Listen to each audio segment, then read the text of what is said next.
Pak, PP Kripto kelanjutannya gimana ya Pak? Ya, dengan pemahaman saya Ya. itu sudah diterbitkan, sehingga tahap berikutnya tentu kita persiapan untuk transisi dari Bapepti ke bawah Kemendak pada OJK. Jadi saya sempat diskusi singkat dengan Menteri Perdagangan untuk melakukan proses itu dalam format yang resmi. Sebenarnya dalam kerjasama dan sinergi selama ini, walaupun belum ada PP itu, proses untuk transisi itu sudah dibahas dan dipersiapkan. Tantangannya apa Tapi Pak? dengan adanya PP itu, maka secara resmi tadi sudah memiliki landasan hukumnya. Sejauh ini kendala sama tantangan seperti apa sih Pak? Kalau kendala yang prinsip saya rasa tidak ada ya. Ini lebih karena proses pemindahan saja dari penanggung-jawaban otoritas pengawasnya dari Bapepti kepada OJK. Tapi kalau hal-hal yang prinsip saya rasa tidak ada. Kalau nanti kesiapan OJK dalam melakukan pengawasan pengaturan aset kripto seperti apa Pak? Ya. Kan harus mulai dari Bapepti. Terkait dengan kesiapan dari OJK sendiri, peraturan OJK terkait dengan pengawasan pengelolaan itu sudah terbit, dan itu sepenuhnya juga dilaksanakan dengan berbekal dari prinsip-prinsip dan pelaksanaan pengaturan pengawasan yang ada di Bapepti selama ini. Jadi yang saya sampaikan tadi, bahwa sudah ada diskusi dan proses kerjasama untuk persiapan transisi itu. Jadi dalam hal itu sebenarnya kita mengharapkan proses transisinya akan berjalan mulus, seamless istilahnya, sehingga tidak menimbulkan hal-hal yang kurang baik, tidak pasti ya. Saya rasa tentu kita mengantisipasi semua hal, tapi kami tidak mengharapkan dengan kesiapan yang sudah ada ini hal-hal demikian akan terjadi. Soal rencana menaikkan asuransi kendaraan bermotor gimana Pak? Nah, itu kami juga sedang menunggu lebih lanjut arahan dan keputusan dari pemerintah yang kami lakukan dalam pengaturan dan kebijakan oleh pemerintah sendiri. Progresnya saat ini gimana Pak? Untuk PP-nya kan tadi Saya belum ada info. Tanggal 10 jadi Pak.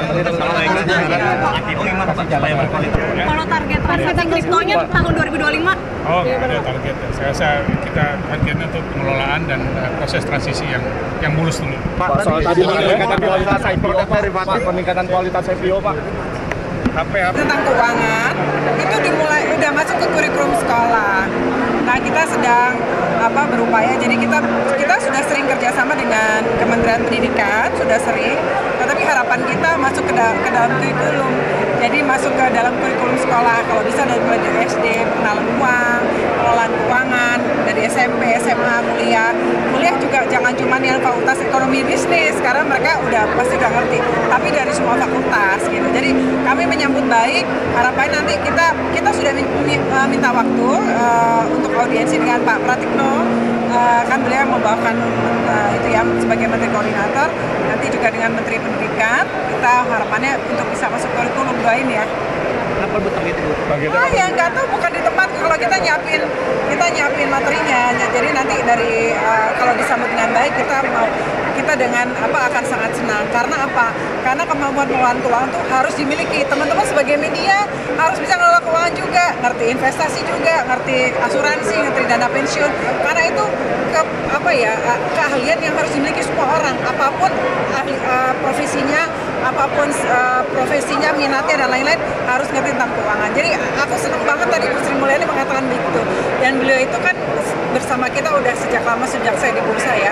Jadi beliau itu selalu dukung untuk pendidikan, edukasi, literasi kepada pelajar. Dan beliau, kita kurikulum itu kita udah materi-materi kita sangat siap, dan kita kemarin ada koordinasi dengan Kementerian Pendidikan untuk menyusun kurikulum, tapi kapan dimasukkannya secara resmi itu kita belum tahu. Harapannya gimana, Bu? Harapannya dari SD udah mulai Tahun kenal. ini, Bu? Aduh, itu amin ya, doain kalau itu kita sangat senang. Untuk sosialisasinya ke pelajar itu ada tips? Kalau terkait dengan literasi dan edukasi pasar modal kepada generasi muda, sejak 2 tahun ini kita juga sudah tidak hanya di perguruan tinggi, tetapi sudah ada di tingkat SMA. Kalau di perguruan tinggi kita namakan galeri investasi, kalau di tingkat SMA kita namakan galeri edukasi. Dan sampai saat ini jumlahnya sudah hampir mencapai 100 galeri edukasi yang ada di SMA-SMA yang ada di seluruh Indonesia. Jadi konsep dari galeri edukasi ini adalah kerjasama 4 pihak, antara Bursa Efek Indonesia, anggota bursa, perguruan tinggi, pemilik galeri investasi, dan SMA. Kalau untuk yang masuk ke kurikulumnya nanti gimana, Pak? Kalau yang terkait dengan kurikulum, tentu kami harus berkoordinasi dengan kementerian terkait. Ya, tetapi kalau dengan OJK sudah ada LMS, Learning Management System, yang ada di OJK yang kami gunakan juga, yang di situ juga sudah mengcover sampai dengan tingkat yang sangat basic. Ya.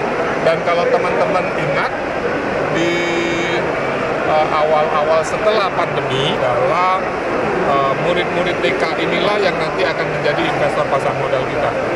Artinya apa? Artinya literasi terkait pasar modal memang harus dimulai sejak saat dini. Ya, artinya masyarakat Indonesia memang sudah harus shifting dari saving society menjadi investing society. Sejak sangat muda, mereka paham dulu konsepnya. Ya, sejak SD, sejak SMP, SMA, kelas-kelas awal, mereka paham tentang konsep berinvestasi di pasar modal.